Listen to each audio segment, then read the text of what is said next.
Hello, and welcome to this little fireside chat here as part of the FreightWaves Autonomous and Electric Vehicle Summit. I thought I'd be appropriate and go right next to an actual fireplace. With me today is Michael Ramsey, Vice President and Analyst at Gartner Research Group, covers ecomobility, autonomous vehicles, all kinds of things in the evolution of the automotive industry. And Michael, it's good to see you again and speak with you again. How are you today? Yeah, I'm very good. It's nice to talk to you, Sebastian. It's been a bit. I'm doing well. Yes, yeah. I know that coming up soon is the Chicago Auto Show, which is both the last show I went to and now will be the first show I go to now that we're sort of getting back into the swing of things. So we're looking forward to seeing your face and other faces as we get back out in the world. But today we're doing things virtually.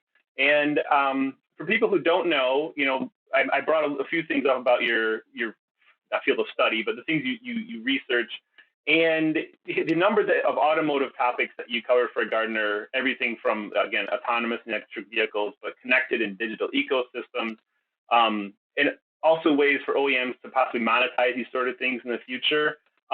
With that sort of broad of a brief, how do you choose what to focus on? There's just so much to cover these days. What gets your interest up, really? Uh, y- it's interesting because Gartner as a company um, was really created to help the IT industry. Technology that is not traditionally associated with automobiles or even physical moving things. Over time, what happened is that the auto industry and every industry became a technology industry. And so if you think about the stuff that we cover, a lot of it is not in the car itself. It's in the cloud or the connection into the vehicle and, artificial intelligence, which is obviously how you move an autonomous vehicle is through artificial intelligence. So that blend is how a firm like Gartner is getting closer and closer to the auto industry and how we're, starting to pick up areas. So I don't try to compete with the folks who, are doing a lot of engineering focused or product focused, research. I do things about, how does your connected car app work? How does that lead into better business and consumer experience? How does that change your business model? How do you make that technology work?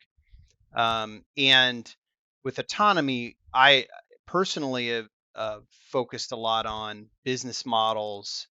We, of course, look at the technology and how the different companies are advancing there. But the way that we differentiate, I think, is that we try to tie together um, different parts of the business with, cities, with governments, with, you know, insurance companies, and the way that Gartner's set up, it's easier for us to do that than maybe some of the other research firms. So that's how I think that we would be different, and how I choose topics is honestly it is very directly related to what our clients are asking us. So if I get a lot of questions in a subject area, that's how I end up doing research in that area. Sure, yeah, that makes total sense. I know the audience for this particular seminar has a lot of interest in heavier duty vehicles, not as much as passenger cars. Um, Obviously, these sort of autonomous and electric technologies are coming to vehicles of all size, from tiny scooters to large Class 8 trucks. Um, Watching the evolution of EVs for the last 15 or so years, and then also now we're getting into some of the electric trucking options, it feels like to me that the trucking world on electrification is a little bit behind, maybe a decade, maybe less than it is for passenger cars. Would you say that's accurate? What would you say the delay is, if there is any? And how far ahead or behind are even things like autonomous trucks compared to autonomous passenger cars? Yeah, well, let's start with electrification. I think that on electrification, trucks, especially the Class 8 trucks, it it has been a very big challenge to imagine how you can make this work in the full range of settings that a Class 8 truck needs to work in. If you set up as very specific situations where you're doing kind of more short haul trucking, it can work really well and actually be a really good application. But the minute you say, "Hey, I've got to haul 80,000 pounds over the Continental Divide," you know, EVs just don't make a lot of sense, and the cost to do it, the weight, all the dynamics right now don't set up. So in a lot of ways, they are significantly farther behind in terms of what Class 8 trucks need and what 3PLs and other, logistics companies need for that to work. But I don't probably need to tell you that in the package delivery, in the last mile delivery or mid mile delivery, there's a huge amount of promise. And I think, frankly, a lot of development and even production intent in that area. And it might be the actual area where electrification takes off um, the most quickly because you have shorter routes, you have a lot of stop and go where EVs range is amplified instead of reduced like it is in a diesel engine, and you have a real strong desire to limit sound and near to the ground pollution that EVs have benefits. So I actually think that in long haul trucking for sure EVs are at least 5 to 10 years behind consumer vehicles. In short haul trucking and package delivery, I think that we're actually, they may be even from a commercial standpoint ahead of consumer vehicles. And I certainly see that a lot. And I just want to throw in from our client base, um, the amount of interest that I am personally getting from clients about electrification for logistics fleets is huge. I mean, so big companies, consumer goods companies, logistics companies, they're asking the question about electrification. What's out there? What is available? When is it coming? When is it realistic? When is it going to tip over into a mass market? What's the charging availability? What markets should we be going into first to try to do this? So those questions are being asked by big consumer goods companies. And the reason they're being asked is because their board is telling the CEO, we want you to get to net carbon neutral by X. And your salary or your bonus is based on hitting that target. Yeah, and are there any companies that you wanted to call attention to as doing a particularly good job in this various ways to introduce electrification? I know there's so many examples, but in various states of testing and vehicle sizes. But when people ask you what's out there, what's possible, what is something they should be looking at, who do you point them to? Well, I have to be very careful because I'm not allowed to talk about who any of my clients are. You can kind of speculate on some of them, but some of the public ones that are out there. So DHL, I like to use them as an example. Not that FedEx and UPS haven't made huge investments in electrification and alternative energy vehicles, but DHL has done something different. They have gone and their CEOs basically bonus and performance targets now include metrics related to reducing greenhouse gas. Um, Personally, I find that to be the kind of thing that could be extremely influential on the impact. I hate to be reductive down to people's personal finances, but I think that there's a reality there that if the CEO, the big metric they're being measured on is greenhouse gas reduction, then you can count on the fact that that's going to be a priority for them. So I anticipate that you're going to see a lot of novel things coming from that company. Um, and honestly, for this audience, even I would say that is something that you should really think about as a potential uh, thing to look at, which is what companies have publicly said that their CEO is going to,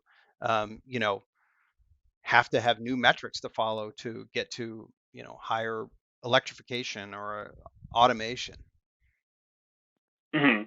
And one of the technologies that I think can really help electric vehicles, at least on the passenger side right now, is called plug and charge, which you're probably familiar with, but I'll explain it for viewers who don't know. It's kind of like the Tesla model. They've had it for a long time with their superchargers. Your car basically saves your payment information, and it's able to communicate with the charging station. So when you plug it in, if the car and the station are both plug and charge capable, it just gives you the charge that you need, and it automatically charges your credit card or whatever account you have connected to it. It's now coming on some of the EVs like the Mach E and Mercedes EQX, the Audi e-tron, F-150 Lightning. There's a lot of things happening in the passenger space, and I heard recently that companies like MAN and Scania, they're also looking at this technology for their larger vehicles. Is that something that you think would really help spread adoption of EVs amongst these companies, or because a lot of them might have a fleet-based, like a depot-based system where the trucks return at night, that they maybe own their own chargers, that sort of technology is not as important? Or is this really something that could be a value to these last mile delivery companies or others? There's a couple things mixed in there that I actually think are really interesting. First of all, the first part of what you said, the storing the payment information in the vehicle itself, is almost a separate technology, but the electrification market is a big beneficiary of that technology, or I should say, maybe it's something that helps promote that technology. But storing payment capability in the vehicle, or the car itself, or the truck itself, makes the payment, has a lot of advantages. There's safety advantages. There's also anti-theft or misuse advantages, where basically the vehicle can't be uh, they can't, like, so a lot of vehicles are now use fuel cards. Sometimes there's misuse of fuel cards, um, with payment capability in the vehicle to plug and charge. You can imagine that that essentially eliminates that fraud. Even if it's not a large amount, it's something. And then the secondary thing about having a system where there's reciprocity essentially between all these charging networks, so that when you plug in, you do not have to sign up or sign in. There, I would say, not only is this a good technology, it's essential to making electric vehicles work at all. I mean, imagine as we sit now with gas vehicles, if you could only go to one out of every five gas stations because that was the gas station that had the nozzle that fit in your, gas tank, that would not be a good solution. Now, granted, many people are going to be charging at their own homes or at their own depots, but I still think that um, you know plug and charge, or along with a stored payment capability, is a huge advantage, and something that would definitely drive more adoption and make it more popular and usable for sure. Sure. Yeah. Let's get back to autonomous trucks. And there's so many examples of different tests that are happening. There's, stories of moving beer through Colorado. I don't remember all the details now, but trucks running sort of in platoons, where the first truck is actually driving and the other ones are just sort of following. Um, Given all these different models and different ways to test the AVs in the trucking world, what do you think are the best sort of uses for autonomy with a larger vehicle? Yeah, autonomous trucking you probably remember 5 6 years ago, robocabs were everything, right? Where all the money was being invested, and a lot of the ambition around autonomous vehicles. That sort of shifted, I think, a couple of years ago to much more of a logistics focus. It went hand in kind of glove with continuing explosion of last mile delivery and package delivery and order on demand. So we've seen so much demand from the trucking space, that I think that you've seen a lot of the vendors that are building these solutions start to do that pivot. So Aurora, Waymo, some of the guys that were doing robocabs originally started to spin up trucking operations, and then there have been some say older startups, or ones that were focused originally on trucking, that have matured. Like Too Simple is the probably the largest, certainly the best funded of those, and it continues to expand where it is operating. There's some nice things about trucking that make them good for a good use case. The profession is dangerous.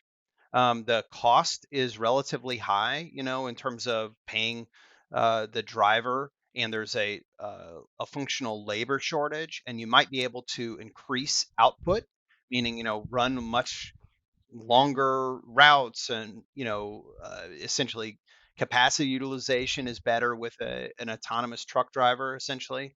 So there's some big advantages there. Plus the domain is easier. Highways, especially in the middle of the country, are flat, straight, not a lot of turns, easy domain. So the opportunities are good in that area. The problem I see with autonomous trucking, and I'm just going to say straight out, is do we really need it? Okay. And just like with robocabs, we've definitely reached a stage where we're showing we can do it. And there are a number of companies that can do it. But when it comes down to it, do we really need it yet? And I don't think that we are at that point. And so the market, to me, is more speculative around autonomous trucking than maybe some people are saying. Where autonomy is already taking off is in distribution centers or distribution yards, or in very short distance. Autonomy is quite valuable, and I fully anticipate that that is actually going to be where we see autonomy proliferate, because it's dangerous. There's a labor shortage. There's a need, um, and you have much more controlled environment. So it's my guess is you're going to see autonomy take off in Amazon warehouses and nearby, and ports and airports, and trucking will come in the next 10 years, but it's probably going to be in very small increments. Hmm. My last question also looks forward into the future of the next 10 years. And I'll be honest, it's been a while since I've paid close attention to the things that are happening with hydrogen powered large vehicles. I remember going to the Nikola launch many years ago, and I know Hyundai's been working on their, I forget, I don't think I've ever said it out loud, whatever starts with an X, X efficient or something, hydrogen powered truck. But what's been getting your attention with hydrogen in large vehicles these days? You know, I would say poor Nikola, but Nikola's had its issues in terms of credibility with its founder, and Yeah. the sort of setback with GM. However, I find Nikola's business model quite interesting in terms of producing its own hydrogen and creating a fueling network. Um, that's the big hangup. You know, uh, we've been through this before. The big trucks, there was a big push to put in, compressed natural gas um, fueling infrastructure as well as trucks. It just never ended up taking off because the price of natural gas and the price of diesel, it didn't work. Well, there's a whole lot more natural gas fueling infrastructure than there is hydrogen. And secondarily, hydrogen is maybe the most common element in the universe, but currently it is extremely expensive relative to gasoline. So even if we do transition, you're basically talking about a much higher cost to use that fuel. All of that said, okay, so now that I gave you all the caveats, if the hydrogen fueling infrastructure is in place and you can produce it relatively cheaply, which, and I can tell you again, I can't name names, but there are some rather large companies that are looking into things like hydrogen production on top of their distribution centers. So if you have a 4 million square foot distribution center and you have solar panels, and you can create through solar essentially hydrogen on your own and then fuel your trucks with hydrogen, the this starts to make sense in it very quickly, right? You can you know radically reduce your carbon footprint. You can produce your own fuel. It's even cheaper than electricity. So I think that there's a good chance that, especially in the heavy trucks, that we do start to see some real applications with hydrogen in the next 10 years. But that's about the envelope for the companies I'm talking to. They are they're sticking it out in the sand somewhere in 2030, which unfortunately has been the story on hydrogen ever since I started covering it, which is it's a technology that's always 5 or 10 years away, no matter what you're talking about. Well, that's all the time we have today. As we close today, we just imagine the roar of the crowd thanking you for your participation here. again, Michael Ramsey, VP and analyst at Gartner. Thank you so much, and we'll see you around.